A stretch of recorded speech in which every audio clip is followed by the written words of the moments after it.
नमस्कार दोस्तों, मैं हूं प्रसन्न मिश्रा और स्वागत है आपका द हिंदू के दैनिक हिंदी अनुवाद में। तो दोस्तों, आज तारीख है 21 मार्च 2017। तो चलिए शुरू करते हैं। तो पहली खबर है कि Vodafone Idea merge to create giant, यानी कि वोडाफोन और आइडिया ने आपस में विलय कर लिया है ताकि एक विशाल कंपनी बना सकें। तो आपको पहले से ही पता रहा होगा कि ये दोनों कंपनियां विलय करने वाली थी आपस में। तो ये जो कंपनियों ने विलय किया है, तो अब इसके चेयरमैन कौन होंगे? इसके चेयरमैन होंगे कुमार मंगलम बिरला, जो कि अभी तक आइडिया के चेयरमैन थे। और अब ये जो है तो भारत की सबसे बड़ी कंपनी बन जाएगी, चाहे वो कस्टमर्स के हिसाब से हो, यानी कितने ग्राहक हैं, और चाहे रेवेन्यू यानी राजस्व के हिसाब से हो। तो आपको बता दूं कि अभी तक की जो सबसे बड़ी कंपनी थी तो एयरटेल थी। एयरटेल के पास 26 करोड़ 44 लाख ग्राहक थे। और अब जब दोनों कंपनियां मिल गई हैं तो इनके पास 39 करोड़ 25 लाख ग्राहक आ गए हैं। और ये जो कंपनी है तो ये टोटल 23 बिलियन डॉलर की कंपनी हो चुकी है। तो इस तरीके से जब बड़ी कंपनी बन गई है तो जो मार्केट रेजिलियंस होता है, यानी कि जो बाज़ार में झटका सहने की ताकत होती है, वो बढ़ जाती है। तो आपको पता होगा कि जब से रिलायंस जियो आया है तब से विभिन्न कंपनियां जो हैं तो घाटे में चली गई हैं। और इसके पहले भी, यानी जियो के आने के पहले भी, ये जो मार्केट है टेलीकॉम का, ये काफ़ी ज़्यादा कॉम्पिटिटिव रहा है। इसकी वजह से जो कंपनियां हैं तो बहुत दिन तक यहाँ पर टिक नहीं पाती हैं, यानी सस्टेन नहीं कर पाती हैं। जैसे कि तकरीबन 2 साल पहले यहाँ मार्केट में 13 कंपनियाँ थीं, लेकिन अगर अभी की बात करें तो सिर्फ 4 से 5 कंपनियाँ ही बची हैं। क्यों? क्योंकि बहुत सारी कंपनियों का या तो मर्जर हो गया है या तो अधिग्रहण, यानी कि या तो विलय हो गया है या तो अधिग्रहण हो गया है। तो ऐसी स्थितियों में अभी सिर्फ 4 ही 5 बड़ी कंपनियां बची हैं। क्यों? क्योंकि उसके पीछे वजह ये है कि टेलीकॉम का जो इंफ्रास्ट्रक्चर है, जो अवसंरचना है, तो ज़्यादा महंगी पड़ती है। और उस हिसाब से जितनी आशा होती है इन कंपनियों को पैसा कमा पाने की, तो वो बहुत ज़्यादा टफ कंपटीशन की वजह से नहीं कमा पाते हैं। क्योंकि अगर ज़्यादा वो रेट्स रखेंगे, ज़्यादा दरें रखेंगे किसी भी टैरिफ की, तो लोग उस कंपनी को छोड़ करके दूसरी कंपनी का सिम ले लेंगे। अब जब से रिलायंस जियो आया है और उसने सब कुछ फ्री में दिया है, तो उसकी वजह से जो पहले से ही कंपटीशन चल रहा था मार्केट में, वो आसमान पे पहुंच गया। यानी कि इतना ज़्यादा हो गया कि बहुत सारी कंपनियों को तो सूझा ही नहीं कि वो क्या करें। तो जब आप सोचिए कि वोडाफोन और आइडिया को अपना मर्जर करना पड़ा, तो अगर जो पुरानी कंपनियां थीं, तो अगर वो बची रहती तो उनका तो अस्तित्व ही नहीं होता। उनको तो मजबूरी में या तो किसी के साथ उनका अधिग्रहण ही हो जाता या कि उनको भी विलय करना पड़ता। तो अगली खबर है कि green note for neutrino project suspended, यानी कि न्यूट्रिनो परियोजना के लिए जो एक सहमति मिली थी पर्यावरण मंत्रालय की, तो वो निलंबित कर दी गई है। तो आपको बता दूं कि जब कोई ऐसा प्रोजेक्ट लगता है तो उसके लिए पहले इन्वायरमेंट क्लियरेंस लेना पड़ता है, ठीक, यानी कि उसके लिए पहले पर्यावरण क्लियरेंस लेना पड़ता है। और सरकार ने कुछ ऐसी अनुमतियां दी हैं कंपनियों को या कि कुछ ऐसी परियोजनाओं को जिनको ये नहीं, यानी कि क्लियरेंस नहीं लेना पड़ता है, वो प्रोजेक्ट सीधे लगाए जा सकते हैं। लेकिन वो बहुत विशेष प्रकार के प्रोजेक्ट होते हैं। तो ऐसा ही है कि जो न्यूट्रिनो प्रोजेक्ट लगने वाला था, जो कि तमिलनाडु में लगने वाला था, और वो जो इलाका था तो तमिलनाडु और केरला के बॉर्डर पर था। तो इस वजह से वहाँ पे जो है तो कुछ समस्याएं आ गई। और उसके अलावा वो एक नेशनल पार्क के भी पास था, जिसकी वजह से वहाँ पे समस्याएं आई। तो समस्याएं क्या आई उसके बारे में आपको बताता हूँ कि इसको क्लियरेंस क्यों नहीं मिल पाई है। क्योंकि आपको बता दूं कि ये जो मामला था तो एनजीटी की जो सदर्न बेंच है, यानी कि जो दक्षिणी पीठ है, तो वहाँ पर ये मामला चला गया था। और वहाँ जब मामले का अभी आया है परिणाम, तो ये कहा है कोर्ट ने, एनजीटी की सदर्न बेंच ने, कि ये जो है तो ये कैटेगरी बी का मामला है, कैटेगरी ए का नहीं है। तो इसलिए इसको वहाँ पे नहीं बनाया जा सकता। तो आपको बताता हूँ कि कैटेगरी ए और कैटेगरी बी क्या होता है। उसके पहले ये जान लीजिए कि इंडिया बेस्ड न्यूट्रिनो ऑब्जर्वेटरी यानी आईएनओ जो थी, तो उसको तमिलनाडु में थेनी के निकट लगाना था, ठीक। और ये जो इलाका था तो ये इलाका शोला नेशनल पार्क के पास था, तकरीबन वहाँ से 4.9 किलोमीटर की दूरी पर। और सिर्फ इतना ही नहीं, ये तमिलनाडु केरला के बॉर्डर से मात्र 1 किलोमीटर की दूरी पर था, ठीक। उसके बावजूद भी इसको ए कैटेगरी का प्रोजेक्ट कह दिया गया था। जबकि आपको बता दूं कि जो ए कैटेगरी का प्रोजेक्ट होता है सॉरी थोड़ा सा गड़बड़ हो गया, इसको बी कैटेगरी का प्रोजेक्ट कह दिया गया था, जबकि सच्चाई में ये एक ए कैटेगरी का प्रोजेक्ट था। तो आप कहेंगे कि ए कैटेगरी का प्रोजेक्ट क्या होता है? तो ए कैटेगरी का प्रोजेक्ट ऐसा प्रोजेक्ट होता है कि अगर कोई भी परियोजना किसी भी राष्ट्रीय पार्क या कि किसी भी अभयारण्य के या कि किसी भी दो राज्यों की सीमा के 5 किलोमीटर के अंदर हो, यानी तीन चीज़ें याद रखिएगा, अभयारण्य, राष्ट्रीय उद्यान या कि फिर जो इंटर स्टेट बाउंड्री यानी कि अंतर्राज्यीय सीमा होती है, उसके अगर 5 किलोमीटर के अंदर कोई भी परियोजना होगी तो उसको क्या माना जाएगा? उसको ए कैटेगरी माना जाएगा। और उसके लिए इन्वायरमेंट क्लियरेंस लेना ना सिर्फ आवश्यक है बल्कि जितनी सारी प्रोसेसेस हो सकती हैं अधिकतम वो उसके लिए की जानी आवश्यक होती हैं, ठीक।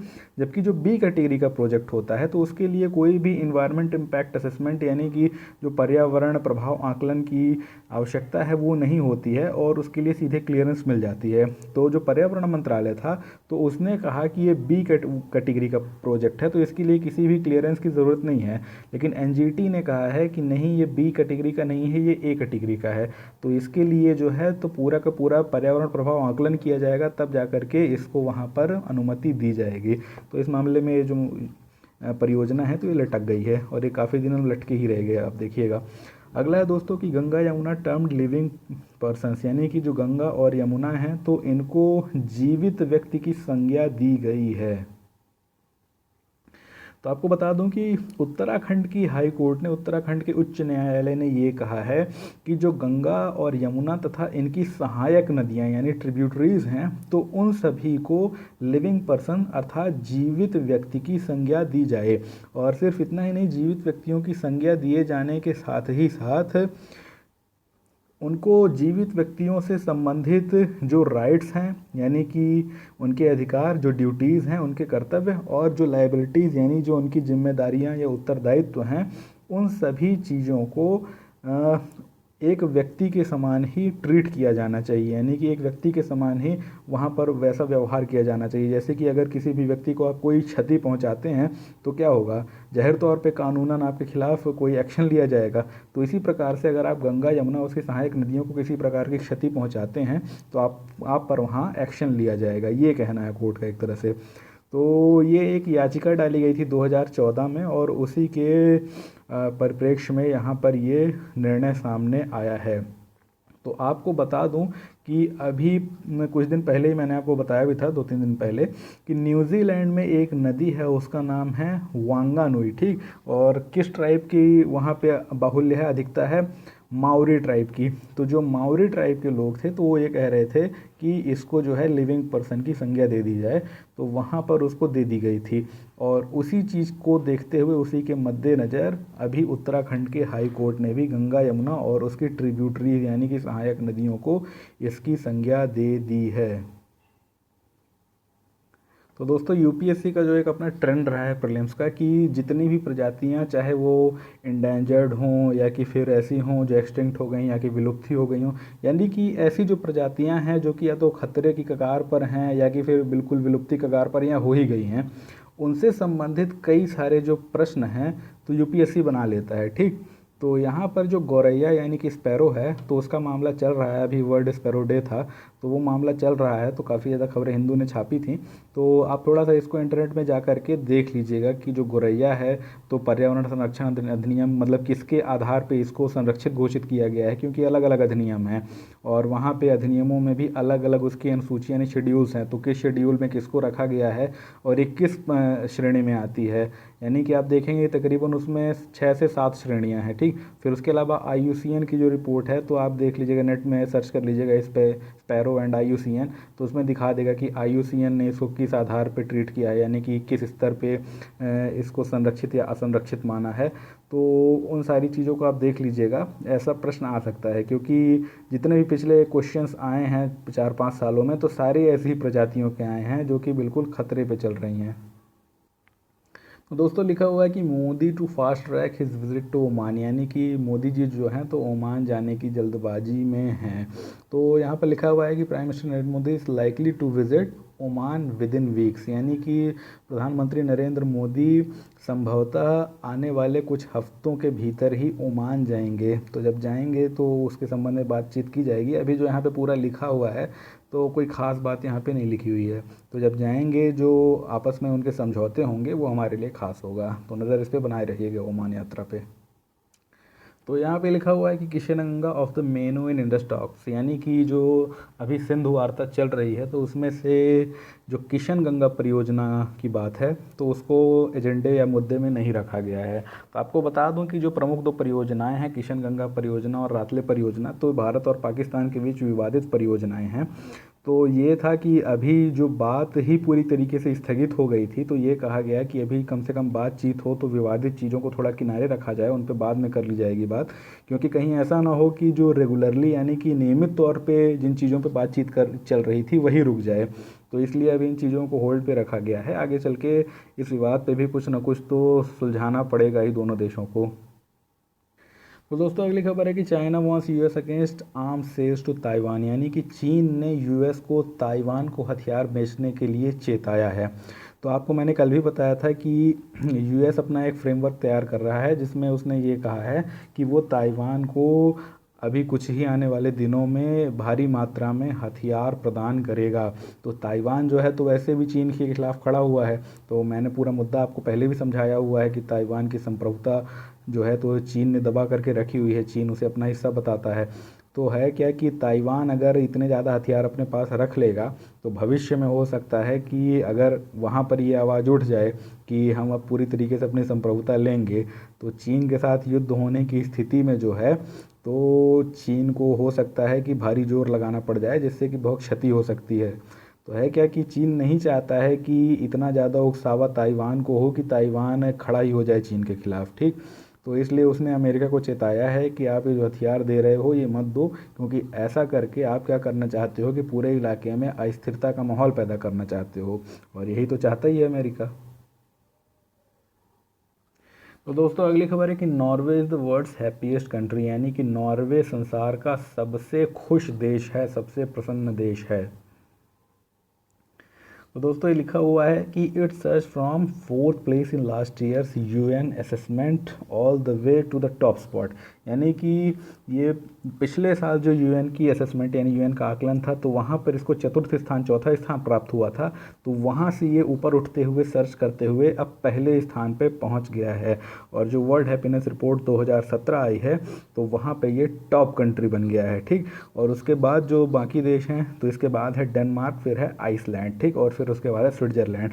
तो देखा जाए तो सारे के सारे जो देश हैं तो वो यूरोपियन देश ही हैं, या कि फिर उत्तरी अमेरिका के देश, या कि फिर ऑस्ट्रेलिया या न्यूजीलैंड, ठीक। यानी कि सारे विकसित देश हैं। तो ऐसे देश जहाँ पर औद्योगिक क्रांति काफ़ी पहले आ गई थी और वहाँ पे उन्होंने सब कुछ पहले व्यवस्थित कर लिया था, तो वहाँ पर वो अपने अन्य चीज़ों के बारे में भी ध्यान दे पाए हैं। यानी कि भारत में तो क्या है कि अभी देखा जाए तो जो मूलभूत आवश्यकताएं हैं, बिजली, पानी, सड़क और भोजन, यही सब लोगों की पूरी नहीं हो पा रही हैं। यानी कि अभी तो हमारा ये है कि हम 2022 तक सभी को आवास देंगे। तो अभी जब हम 2022 तक सभी को आवास देंगे तो खुशी वगैरह की बात तो बहुत दूर की बात है कि हम दे पाएंगे कि नहीं दे पाएंगे, वो ये तो हमारे लिए अगले 50 सालों में भी संभव नहीं हो पाएगा। लेकिन फिर भी इनके यहाँ आबादी कम है और औद्योगिक प्रगति ज़्यादा है, तो इस वजह से ये ऐसा करने में सक्षम हुए हैं। तो आप देखेंगे कि जो वहाँ पर कारक होते हैं जिनके माध्यम से यानी जिनको गिनते हुए ये इंडेक्स प्रदान किया जाता है, ये रैंकिंग प्रदान की जाती है, तो उन सभी कारकों में इन यूरोपीय देशों को या कि विकसित देशों को काफ़ी ज़्यादा अंक प्राप्त हुए हैं। वो कारक हैं केयरिंग यानी ख्याल करना, फ्रीडम यानी स्वतंत्रता, जनरसिटी यानी उदारता, ऑनेस्टी यानी ईमानदारी, हेल्थ, इनकम, गुड गवर्नेंस यानी अच्छा शासन। इन सारी चीज़ों में इन्होंने काफ़ी अच्छा प्रदर्शन किया है। और आप अगर देखेंगे तो इनमें से कोई भी एक कारक उठा लीजिए और भारत का वहाँ पे नाम लीजिए तो उसमें पिछड़ा ही होगा, पिछड़ी ही होगा। उसके पीछे वजह यह है कि हमारे यहाँ डेमोक्रेसी, लोकतंत्र काफ़ी बाद में आया, काफ़ी दिन तक गुलाम रहे। फिर उसके बाद जब लोकतंत्र भी आया तो अशिक्षा इतनी ज़्यादा थी कि लोगों को अपने अधिकारों के बारे में पता नहीं था, और औद्योगिक क्रांति तो थी ही नहीं, बिल्कुल जीरो थी, पूरी तरीके से कृषि आधारित अर्थव्यवस्था थी। तो वो सारी समस्याएं हमारे यहाँ जो थीं तो उनकी वजह से हम अभी भी काफ़ी ज़्यादा पिछड़े हुए हैं। तो ज़रा सा आपको वर्ल्ड हैप्पीनेस रिपोर्ट के बारे में बता दूं कि इसको यूनाइटेड नेशंस यानी कि संयुक्त राष्ट्र संघ के द्वारा जारी किया जाता है। और किस दिन जारी किया जाता है? अंतर्राष्ट्रीय खुशी दिवस यानी इंटरनेशनल डे ऑफ हैप्पीनेस पे जारी किया जाता है। और ये ऐसी 5वीं रिपोर्ट है, क्योंकि जो पहली रिपोर्ट थी वो सन 2012 में ही प्रकाशित की गई थी। तो दोस्तों लिखा हुआ है कि एसबीआई महिला बैंक मर्जर ओकेड, यानी कि एसबीआई और महिला बैंक का जो विलय है तो उसके लिए सहमति प्रदान कर दी गई है। तो ये कहा गया है the 3 year old Bharatiya Mahila bank will be merge with the State Bank of India to expedite the outreach of the banking services to women. तो यहाँ पर लिखा गया है कि महिलाओं तक बैंक सेवा की अधिक से अधिक पहुँचाने की गति को तीव्र करने के लिए ये विलय किया जा रहा है, ठीक। और यहाँ पर लिखा गया है कि the objectives of the affordable credit to women as well as the propagation of the women centric products need to be quickly achieved through a wider network and lower cost of funds. यानी कि ये कहा गया है कि महिलाओं तक जो साख है, जो ऋण है, वो अफोर्डेबल प्राइस में यानी कि कम से कम दरों पर उपलब्ध कराने के लिए और महिला केंद्रित उत्पादों के पूरे देश भर में प्रोपोगेशन यानी कि फैलाव के लिए, विस्तार के लिए, और इन सारी चीज़ों को बहुत क्विकली यानी कि बहुत तीव्रता से प्राप्त करने के लिए, जल्दी प्राप्त करने के लिए एक विशाल नेटवर्क की आवश्यकता है, जिसमें कि जो कॉस्ट ऑफ फंड्स होगी, जो वित्त की दर होगी, वो काफ़ी कम होगी। सीधा से कहने का मतलब है कि इन सारी चीज़ों को प्राप्त करने के लिए जो कुछ भी इन्वेस्टमेंट चाहिए और उसके लिए जो कुछ भी ऋण चाहिए, तो उस ऋण के लिए ब्याज की दर बहुत कम होनी चाहिए। लोअर कॉस्ट ऑफ फंड्स का यही मतलब होता है कि ब्याज की दर वहाँ पर कम होगी, ठीक। लेकिन यहाँ पर महत्वपूर्ण बात ये है कि ये नहीं लिखा हुआ है कि जब वो महिला बैंक एसबीआई के हिस्से बन जाएंगे तो वो हिस्से बनने के बाद क्या उनकी स्वायत्तता बरकरार रहेगी, या कि जो महिला बैंक की ब्रांचेस अपनी थीं वो सारी की सारी तो एसबीआई की ब्रांच हो जाएंगी। तो क्या एसबीआई उनको फिर भी वहाँ पर महिला प्राथमिक बैंकों यानी कि ऐसे बैंकों के तौर पर बना के रखेगा जो कि महिलाओं के लिए प्राथमिक हों, या कि फिर वो उन्हें आम एसबीआई बैंक बना देगा जहाँ पे सभी बराबर होते हैं, यानी कि वहाँ पे कोई महिला इत्यादि के लिए विशेष रूप से प्रावधान नहीं होता है। तो है क्या कि अब विलय तो कर दिया गया है, लेकिन उन नियमावलियों के बारे में यहाँ पर तो कुछ नहीं लिखा हुआ है। हो सकता है कि अंदरूनी तौर पे कुछ बनाया हो उन्होंने, पर यहाँ पे इन्होंने लिखा नहीं है, बहुत छोटा सा आर्टिकल है कि महिलाओं के लिए कौन सी विशेष प्राथमिकताएँ उन ब्रांचेज में रहेंगी जो कि अभी तक महिला बैंक की थी और एसबीआई में विलय हो जाएंगी। तो कुछ लिखा नहीं है, अब देखिए क्या होता है। और महत्वपूर्ण खबर आज की ये है जो बिजनेस पेज में थी कि New Delhi Kabul talk soon to boost trade, यानी कि नई दिल्ली और काबुल के बीच जो बातचीत हो रही है इसलिए हो रही है ताकि जल्द से जल्द व्यापार में बढ़ोतरी की जा सके। तो आपको बताऊं कि भारत और अफ़गानिस्तान के बीच रिश्ते तो बहुत अच्छे हैं, लेकिन फिर भी जो व्यापार है तो उतना नहीं है जितना वो हो सकता है। उसके पीछे जो सबसे बड़ा कारण है कौन है? पाकिस्तान। पाकिस्तान इसलिए सबसे बड़ा कारण है क्योंकि भारत से अफ़गानिस्तान जाने के लिए एक ही रास्ता है और वो पाकिस्तान से होके जाता है, ठीक। दूसरा रास्ता जो होके जाता है वो समुंदर से होके जाता है, तो उसके लिए पहले आपको ईरान जाना पड़ेगा और फिर आप वहाँ से अफ़गानिस्तान जाएंगे। वो एक तो रास्ता लंबा भी पड़ता है और वो उतना आसान भी नहीं है। तीसरा जो वहाँ पे देखा जाए तो चाबहार का बंदरगाह जहाँ पे ईरान में सामान उतार करके फिर उसको अफ़गानिस्तान भेजना है, वो बंदरगाह ही नहीं बना हुआ है। तो भारत की सहायता से वो बंदरगाह बनाया जा रहा है वहाँ पे, तो वो कब तक बनेगा, कब तक फंक्शनल होगा, कब वहाँ पे काम शुरू होगा, मतलब वहाँ से एक्सपोर्ट शुरू हो पाएगा, ये सब तो बहुत बाद की बात है, ठीक। अभी वर्तमान में देखा जाए तो जो वाघा अटारी बॉर्डर है, तो यहाँ से लाहौर होते हुए जो एक रोड फिर आगे चल के उधर काबुल तक जाती है, वो जो सड़क है वही सबसे मेन ट्रांजिट रूट है, सबसे महत्वपूर्ण रास्ता है अफ़गानिस्तान पहुंचने का भारत के लिए, ठीक। लेकिन क्या है कि पाकिस्तान के साथ भारत के रिश्ते तो बहुत अच्छे हैं नहीं, ऊपर से अफ़गानिस्तान के भी बहुत अच्छे रिश्ते नहीं हैं इस समय। तो इस वजह से पाकिस्तान ने बहुत सारे अड़ंगे लगाए हुए हैं, यानी कि भारत और अफ़गानिस्तान के बीच जो ट्रेड है तो इस रूट से नहीं हो पा रहा है, जो कि इसका सबसे वायबल, सबसे ज़्यादा आर्थिक रूप से व्यवहार्य रूट है, ठीक। तो मजबूरी में जो समंदर के रास्ते वगैरह हो रहा है व्यापार, तो उसमें आर्थिक व्यवहार्यता ज़्यादा नहीं है क्योंकि कॉस्ट इतनी ज़्यादा हो जाती है, लागत इतनी ज़्यादा पड़ती है कि वो कॉस्ट बेनिफिट एनालिसिस जो होता है तो वो बहुत ज़्यादा ख़राब होता है, तो लोग वहाँ पे व्यापार करने से बचते हैं। तो यहाँ पे लिखा हुआ है कि India will soon hold talks, यानी कि भारत जल्दी ही अफगानिस्तान के साथ एक बातचीत करेगा ताकि इस बात के लिए रास्ते निकाले जा सकें कि द्विपक्षीय व्यापार को और इन्वेस्टमेंट को कैसे ज़्यादा से ज़्यादा बढ़ाया जा सकता है। तो लिखा हुआ है कि Narendra Modi is also aimed at mounting pressure on Islamabad to facilitate trouble free transit of goods, ठीक। यानी कि नरेंद्र मोदी ने इस बात के लिए भी लक्ष्य तय किया है इरादा किया है कि वो इस्लामाबाद यानी पाकिस्तान के ऊपर इस बात का दबाव डालेंगे ताकि वो सुगम तरीके से, आसान तरीके से, बिना किसी भी रुकावट के, यानी ट्रबल फ्री का मतलब होता है बिना किसी भी झंझट के, उन सारे सामानों को आने जाने दे जो कि भारत और अफ़गानिस्तान के बीच व्यापार के लिए आने जाने हैं। ठीक, और किस रास्ते से? वाघा अटारी बॉर्डर से। तो यही एक बॉर्डर है जहाँ पे पाकिस्तान अड़ंगा लगा देता है। तो बात यह है कि भाई पाकिस्तान ऐसा क्यों करेगा, आप कैसे दबाव बना सकते हो? ठीक, तो आपके मन में आया होगा कि भाई पाकिस्तान के ऊपर मोदी जी कैसे दबाव बना सकते हैं, क्योंकि पाकिस्तान कोई हमारा गुलाम थोड़ी है। तो है क्या कि यहाँ पर जो एक रास्ता निकाला गया है वो तीसरा रास्ता है, और वो हमारे लिए जानना बहुत महत्वपूर्ण है। उसका नाम है TIR। ठीक, TIR दरअसल में दोस्तों एक प्रकार का अंतर्राष्ट्रीय समझौता है और इसे कहते हैं इंटरनेशनल रोड ट्रांसपोर्ट। तो आपको बता दूं कि जो TIR होता है, तो जितने भी देश इस कन्वेंशन या इस समझौते के अंतर्गत होते हैं उन सभी को इसके नियमों और मानकों का पालन करना पड़ता है। क्यों? क्योंकि अगर आप इसके नियमों का पालन नहीं करेंगे तो बाकी देश जो आपको इस TIR के तहत छूट दे रहे हैं वो आपको देना बंद कर देंगे। तो आपको बाकी देशों को TIR उपलब्ध कराना पड़ेगा, तभी जा करके आपको TIR की जो सुविधाएं हैं वो प्राप्त हो पाएंगी। और आपको बता दूं कि ये जो TIR है तो ये यूनाइटेड नेशंस यानी कि संयुक्त राष्ट्र संघ के द्वारा करवाया गया समझौता है, तो आसानी से इसको कोई तोड़ भी नहीं सकता है।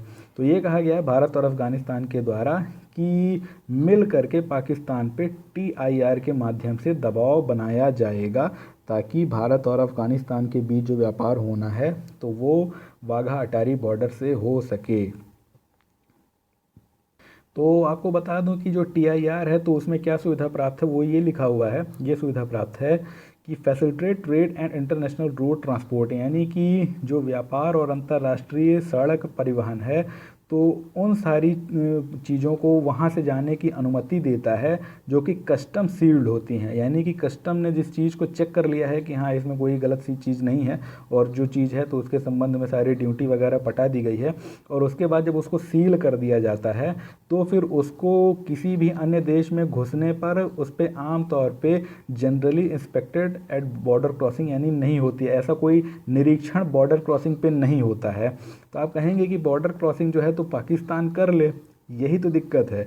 अगर बॉर्डर क्रॉसिंग करने लगा पाकिस्तान तो जो सामान वहाँ पे 5 दिन में पहुँचना है वो सामान 15 दिन में पहुँचेगा, और जब इतना लेट हो जाएगा सामान तो व्यापारिक व्यवहार्यता अपने आप ही ख़त्म हो जाएगी किसी भी चीज़ की। क्योंकि सबसे बड़ी दिक्कत ये होती है कि किसी भी सामान को एक एक चीज़ को चेक करने से हर चीज़ की जो गति है वो बहुत धीमी हो जाती है, और व्यापार में गति जो है तो वो सबसे महत्वपूर्ण कारक होती है। जहाँ पर व्यापार में गति कम होती है तो वहाँ का व्यापार बहुत ज़्यादा ग्रो नहीं कर सकता है। तो जो समस्या है वो यही है कि या तो मान लीजिए पाकिस्तान का भी अड़ंगा लगा देता है कि हम जाने ही नहीं देंगे, ठीक, जब परिस्थितियाँ बहुत ख़राब हों तब तो वो बॉर्डर ही बंद कर देता है मान लीजिए, लेकिन आमतौर पे जब वो बॉर्डर खुला भी रहता है तब वहाँ से जो कंटेनर्स जाते हैं, जो ट्रक जाते हैं तो उनकी खोल के जांच करवाता है बार बार। उसकी वजह से क्या होता है कि वहाँ पर इतनी ज़्यादा देर हो जाती है कई सारी चीज़ों में, यानी कि कई बार ट्रक वहाँ पे 10 दिन खड़े रह जाते हैं, किस नाम पे कि इनकी जांच की जानी है और उसके बिना ये आगे नहीं जाएंगे। तो इन सारी समस्याओं के चलते जो है तो व्यापार जो है तो काफ़ी ज़्यादा दुष्प्रभावित होता है। तो आपको एक चीज़ बता दूं कि समस्या अभी तक ये थी कि पाकिस्तान बार बार ये जांच पड़ताल क्यों कर रहा था, क्योंकि भारत अभी खुद भी TIR का सदस्य नहीं है। ठीक, तो जब भारत TIR कन्वेंशन का सदस्य ही नहीं है तो पाकिस्तान बोलता था कि आप दबाव कैसे बना सकते हो, आप UN के पास जाओगे भी तो किस नाम से जाओगे। तो है क्या कि जब भारत TIR का सदस्य नहीं था तो इस वजह से वो TIR के कन्वेंशन का लाभ नहीं उठा सकता था, लेकिन पाकिस्तान और अफगानिस्तान इसमें पहले से सदस्य हैं, और भारत में भी मोदी जी ने ये कहा है कि ठीक है भारत भी अब इसका सदस्य बनेगा। ठीक, और उसके अलावा जो एक अन्य चीज़ है जो कि विभिन्न प्रकार के एग्रीमेंट होते हैं विभिन्न देशों के बीच, तो आपने सुना होगा नाफ्टा होता है, north America free trade agreement, और ऐसे साफ्टा और ऐसे दुनिया भर के FTAs होते हैं। ठीक, तो वैसे भी कई सारे ट्रांजिट ट्रेड एग्रीमेंट्स भी होते हैं, यानी कि ऐसे एग्रीमेंट्स जहाँ पे जाने के लिए व्यापार में उपयोग करने के लिए रास्ता प्रदान किया जाता है। तो पाकिस्तान और अफगानिस्तान के बीच ऐसा ही एक ट्रांजिट ट्रेड एग्रीमेंट है और उसको कहते हैं APTTA। तो ये जो एग्रीमेंट है तो ये अफ़गानिस्तान को इस बात की इजाज़त देता है कि पाकिस्तान के उन रास्तों का वो इस्तेमाल कर सकता है जो कि उसे अन्य देशों के साथ व्यापार करने के लिए आवश्यक हों, और साथ ही साथ पाकिस्तान भी अफ़गानिस्तान के उन रास्तों का इस्तेमाल कर सकता है जो कि व्यापार करने के लिए आवश्यक हों। तभी आपने सुना होगा, मैंने आपको बताया भी था कि पाकिस्तान या अफ़गानिस्तान के साथ जो दो रूट थे, यानी कि वो जो दो रास्ते जहाँ से अफ़गानिस्तान के लिए आना जाना होता था तो बंद कर दिया था अभी, ठीक। यानी कि जब पाकिस्तान में आतंकी हमले हुए थे तो उस बात पे विवाद जो हुआ अफ़गानिस्तान के साथ, तो बंद कर दिया था, तो उसको फिर से खोल दिया है पाकिस्तान ने। तो आप ध्यान रखिएगा कि ये जब बहुत तनाव बढ़ जाता है दो देशों के बीच तो ये रास्ते बंद कर दिए जाते हैं अक्सर, लेकिन बाद में खोल दिए जाते हैं। तो आपको पता होगा कि कई बार भारत पाकिस्तान के बीच कई बॉर्डर बंद कर दिया जाता है और फिर बाद में खोल दिया जाता है। तो है क्या कि व्यापार जो है वो तो ज़रूरी है, और जो तनाव वगैरह होते हैं तो वो तो अचानक से हो जाने वाली घटनाओं से उत्पन्न होते हैं, जबकि व्यापार संबंधी समझौते तो पहले से ही हो चुके होते हैं। यानी कि जो व्यापार संबंधी एग्रीमेंट है कि जैसे इधर का व्यापारी उधर के व्यापारी को बोलता है कि हम आपको ये चीज़ सप्लाई करेंगे, उधर वाला बोलता है आपको ये करेंगे, और अचानक से कोई घटना हो जाती है उड़ी जैसी, और वो व्यापार प्रभावित हो जाता है। यानी कि व्यापारियों को नहीं पता होता है कि ऐसा कुछ हो जाएगा तो हमारा जो व्यापार है वही ठप हो जाएगा। तो इसलिए कई बार व्यापारी व्यापार करने से डरते हैं इस प्रकार के देशों में, यानी कि वो नहीं चाहते हैं कि ऐसा कोई व्यापार करे जिसमें घाटा लगने की आगे संभावना हो। तो इसी वजह से भारत पाकिस्तान के बीच जो व्यापार है वो उतना ज़्यादा नहीं है जिसकी संभावना है। तो अगला है दोस्तों, NPCI डिनाइज लूप होल इन भीम ऐप, यानी कि NPCI ने भीम ऐप में किसी प्रकार के लूप होल से इनकार किया है। तो लूप होल जो है तो यानी कि किसी भी ऐसी कमी का नाम है, यानी कोई भी ऐसी छोटी सी गड़बड़ी जिसका कि दुरुपयोग करते हुए कोई आपके सिस्टम में घुस जाए और आपका पैसा वगैरह चोरी कर ले या कि आपको नुकसान पहुंचा दे, उसको बोलते हैं लूप होल, ठीक। तो अब ये है कि जो भीम ऐप आई है वो UPI पर बेस्ड है, ठीक। और एक UPI का तो अलग अपना सिस्टम भी है। तो दो चीज़ें हैं, एक UPI है और दूसरा है भीम। और जो भीम बाद में आया था बेसिकली वो भी उसी सिस्टम पर बेस्ड है जिस पे UPI बना था, लेकिन जो इंटरफेस बनाए गए हैं वो दोनों के अलग अलग बनाए गए, यानी UPI का इंटरफेस अलग बनाया गया है, भीम का इंटरफेस अलग बनाया गया है, ठीक। अब है क्या कि ये जो पूरा मामला उठा था इसलिए उठा था कि जो बैंक ऑफ महाराष्ट्र है तो उसने 50 लोगों के खिलाफ FIR दर्ज कराई थी, इसलिए उसने कहा कि 50 लोगों ने गलत तरीके से UPI का उपयोग करते हुए पैसे ट्रांसफ़र कर लिए हैं इधर से उधर, जिसकी वजह से 6 करोड़ रुपए का घाटा बैंक को लगा है। तो जब ये पूरा मामला पहुंचा NPCI के पास, जो कि national payment corporation of India यानी कि UPI भीम इत्यादि को देखता है, तो उसने अपनी एक स्पष्टीकरण जारी की, एक सफाई जारी की। तो उसने ये कहा कि NPI has done intensive testing robust design of the security controls and continuous monitoring, यानी कि जो NPCI है तो इसके लिए उसने अत्यधिक परीक्षण किया है, इसका विशाल डिज़ाइन बनाया है ताकि जो इसके सिक्योरिटी कंट्रोल्स हैं, सुरक्षा के कंट्रोल्स हैं, और जो इसे कंटिन्यूस मॉनिटरिंग है यानी कि हर वक्त इस पे जो निगरानी रखी जाती है तो वो इतनी मजबूत है कि कोई इसमें घुस नहीं सकता। और ये NPCI ने अपनी तरफ से क्लेम किया है, दावा किया है। उन्होंने ये भी कहा कि जो NPCI है तो ये उस PCI DSS ISO 27001 के द्वारा प्रमाणित है, जो कि अंतर्राष्ट्रीय रूप से ग्लोबली वैश्विक रूप से इन सारी चीज़ों को प्रमाणित करता है। इसलिए कोई भी इस पे सवाल नहीं उठा सकता है, क्योंकि उनका ये कहना है NPCI वालों का कि दुनिया भर में UPI जो अमेरिका वगैरह में भी चलती हैं तो वो भी इसी से प्रमाणन प्राप्त करती हैं। तो जब हमने प्रमाणन इसके लिए प्राप्त कर लिया है तो किसी को इससे घबराने की आवश्यकता नहीं है। उन्होंने कहा अगर फिर भी किसी को लगता है तो हम आपको ये बता दें, अगर किसी को घबराहट है इसके बारे में तो हम आपको ये बता दें कि सरकार ने इसके लिए क्या करवाया है, बहुत सारा ऑडिट भी करवाया है।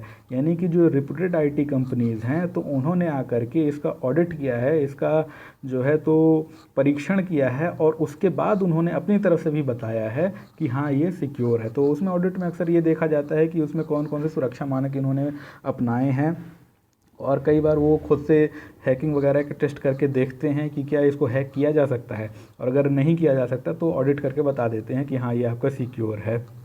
तो उनका ये कहना था कि ये सब कुछ हमारे पास है, और सिर्फ इतना ही नहीं, अगर किसी तरीके का फ्रॉड होता है या बदमाशी या धोखेबाजी होती है तो उस सारी समस्या से को तुरंत निपटाने के लिए एक गवर्नेंस मैकेनिज़्म भी हमारे पास, यानी कि एक शासनिक क्रियाविधि भी है कि बैंक हमको सीधे उसके बारे में रिपोर्ट करते हैं और तुरंत ही हम उस समस्या को निपटाने का प्रयास करते हैं।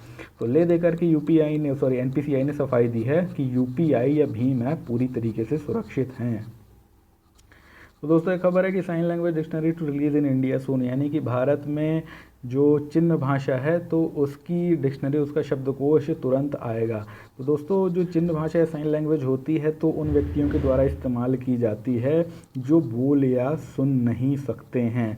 तो चूँकि आपको पता है, आपने देखा भी होगा कई बार कि वो हाथों के इशारों से और कई बार चेहरों के एक्सप्रेशन से, यानी कि चेहरों की भाव भंगिमाओं से वो कई बार अपनी बातों को अभिव्यक्त करने की कोशिश करते हैं, ठीक। तो उसी से संबंधित जो है एक डिक्शनरी, एक शब्दकोश ISLRCTC के द्वारा तैयार किया जा रहा है, जिसमें कि उन्होंने 6032 ऐसे शब्दों को कंपाइल किया है, संकलित किया है, जो कि हिंदी या अंग्रेजी भाषा के हैं, और उनको किस तरीके से अभिव्यक्त किया जाए तो उसको चित्रों और वीडियोस के माध्यम से वो दर्शा करके उसकी एक डिक्शनरी बना रहे हैं।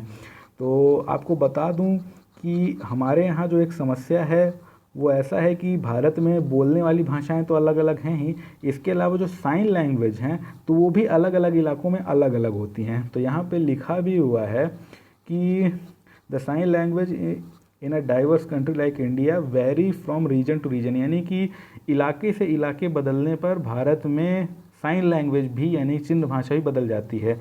यानी कि क्या है कि अगर आप किसी इलाके में जाएंगे तो हो सकता है कि किसी एक प्रकार का हाथों का एक्सप्रेशन या भाव भंगिमाएँ एक अलग प्रकार का अर्थ उत्पन्न करें, और दूसरे इलाके में वही जो हाथों का एक्सप्रेशन है उससे कोई अलग अर्थ निकले। क्यों? क्योंकि अलग अलग इलाकों में उसके अलग अलग मतलब लोगों ने पैदा कर लिए हैं। तो अब है क्या कुल मिला करके कि जब इतनी सारी वेरिएशन है तो उसको एक जैसा बनाने के लिए, जैसे कि भारत में भी होता है कि अगर बोलने वाली भाषाओं की देखे जाए तो एक कॉन्टैक्ट लैंग्वेज कौन सी होगी, तो आमतौर पे अंग्रेज़ी चलती है, फिर उसके बाद हिंदी आती है, ठीक। तो यही दो भाषाएं हैं जो कि आमतौर पे पूरे भारत में मान्य हैं, और कहीं पर भी जाएंगे तो लोग कुछ ना कुछ लोग ऐसे मिलेंगे जो इनको समझ लेंगे। तो ठीक वही कहा जा रहा है कि इन सारी चीज़ों में जो जितनी भी साइन लैंग्वेज अलग अलग इलाकों में विकसित हो गए हैं, इन सब में एक रूपता लाने के लिए अब आवश्यक हो गया है कि एक ऐसी डिक्शनरी बनाई जाए जो कि हर इलाके में एक जैसी हो, यानी कि उसके जितने भी चिन्ह होंगे उनका पालन हर इलाकों में किया जाए। तो वो ले दे करके हो गया, यही कहना था उनका कि इससे एक रूपता आएगी और जो लोग हैं तो अधिक से अधिक चीज़ों को समझ पाएंगे। यानी कि बहुत से ऐसे शब्द हो सकता है कि जो रीजनल लैंग्वेज हैं तो वहाँ पे हो सकता है कि वो एक्सप्रेशंस पैदा या वो अभिव्यक्तियाँ पैदा ना की गई हों उन विशेष शब्दों के लिए, लेकिन हिंदी अंग्रेज़ी में उसके लिए अभिव्यक्तियाँ पैदा कर ली गई हों, तो उनका भी विस्तार वहाँ तक किया जाएगा। तो देखिए, यहाँ पर ये कहना भी था इनका कि भारत में 50 लाख श्रवण बाधित यानी कि हेयरिंग इम्पेयर्ड और 20 लाख वाक बाधित यानी कि स्पीच इम्पेयर्ड लोग हैं। और ये लिखा गया है कि people in the country will get a uniform language from the dictionary, यानी कि भारत में जितने भी इस प्रकार के लोग हैं तो एक समान भाषा इस डिक्शनरी के माध्यम से प्राप्त कर पाएंगे। तो दोस्तों, सबसे महत्वपूर्ण बात जो आपको बताऊं, इसी को कहते हैं समावेशी विकास। यानी कि आप देख रहे हैं कि भारत में तो ग्रोथ बहुत हो रही है, वृद्धि समृद्धि बहुत हो रही है, लेकिन अगर ये वृद्धि समृद्धि सिर्फ उन्हीं लोगों तक पहुंच पाए जो कि शरीर से हृष्ट पुष्ट हैं या कि शरीर से पूरी तरीके से सक्षम हैं, तो ये किसी तरीके की इंक्लूसिव ग्रोथ, समावेशी विकास नहीं होगा। क्योंकि हमने तो उन तबकों को पूरी तरीके से छोड़ ही दिया जो कि इन सारी सुविधाओं का उस तरीके से उपयोग नहीं कर सकते थे जिसका कि हम कर सकते हैं। जैसे कि बहुत सारी नई डिवाइसेस हैं, बहुत सारी नई चीज़ें हैं, तो हम तो उसका इस्तेमाल कर सकते हैं, लेकिन जो इस प्रकार के वाक बाधित, श्रवण बाधित या नेत्र बाधित लोग होते हैं तो वो नहीं कर सकते हैं बहुत सी चीज़ों का इस्तेमाल। तो जो कोई भी व्यक्ति दिव्यांग है किसी भी तरीके से हों, तो उनके लिए कुछ ना कुछ हमें ऐसा करना पड़ेगा ताकि जिस प्रकार से हम आगे बढ़ रहे हैं तो पैरेलली, समानांतर रूप से वो भी हमारे साथ आगे बढ़ सकें, तभी जाके हम एक समावेशी समाज का निर्माण कर पाएंगे।